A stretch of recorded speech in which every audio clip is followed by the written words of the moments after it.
আসসালামু আলাইকুম। আমরা যে সাদা লিয়ামগুলো পান করছিলাম তাদের বয়স আল্লাহর রহমতে আজকে ৭১ দিন। তো আমরা ৭১ দিন বয়স বা ৭০ থেকে ৯০ দিন বয়সের মধ্যে আমরা যে মুরগি ঠুট কেটে দিই। তো আমাদের মুরগি যেহেতু আল্লাহর রহমতে সুস্থ রয়েছে তাই আমাদের মুরগি ঠুট কেটে দেবো কালকে। তো ঠুট কাটার আগে কিছু ওষুধ বা কিছু ওষুধপত্র দিতে হয়।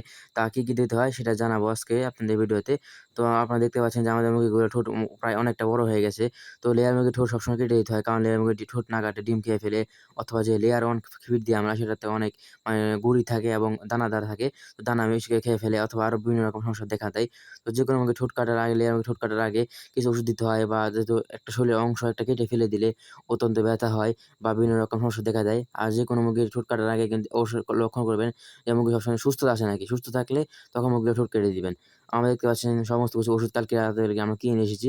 কারণ ঠোঁট কাটার একদিন আগে থেকে এই সমস্ত কিছু ওষুধ চালাতে হয়। তাহলে মুরগির রক্তটা বেশি পরিমাণে রক্ত ঝরে না অথবা মুরগির বেশি ব্যথা হয় না।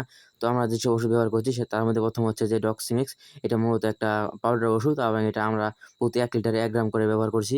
এবং দ্বিতীয় যে ওষুধটা ব্যবহার করছি সেটা হচ্ছে রেনাকে। এটা হচ্ছে মূলত একটা রক্ত বন্ধ করার কাজে লাগে।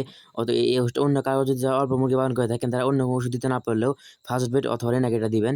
এবং রেনাকে ব্যবহার করছি আমরা ৩০ লিটারে দিয়েছি আমরা ১০ গ্রাম এবং ফার্স্ট বেড দেখতে পাচ্ছেন ২ টা ওষুধ আছে এবং ফার্স্ট বেডটা আমরা পুরাতনটা দিয়ে দিব, নতুনটা রেখে দিব। আর ফার্স্ট বেড দিচ্ছি আমরা প্রতি ১ লিটারে ১ গ্রাম। এটা হচ্ছে টারডাসিড দেখতে পাচ্ছেন। এই টারডাসিড হচ্ছে আমরা ব্যবহার করছি ৩০ লিটার পানিতে ৩০ এমএল ব্যবহার করছি এবং এটা একটা মূলত কাঁচের জারে ওষুধের মধ্যে থাকে এবং এটা মুরগির সাথে যখন ঠোঁটের কাটবেন তখন ঠোঁট কাটার পরে মুরগির ঠোঁটের মধ্যে ঠেকে ওই ওষুধটা ঠেকিয়ে দিবেন। তাহলে দেখবেন মুরগির ঠোঁট থেকে আর রক্ত বের হচ্ছে না।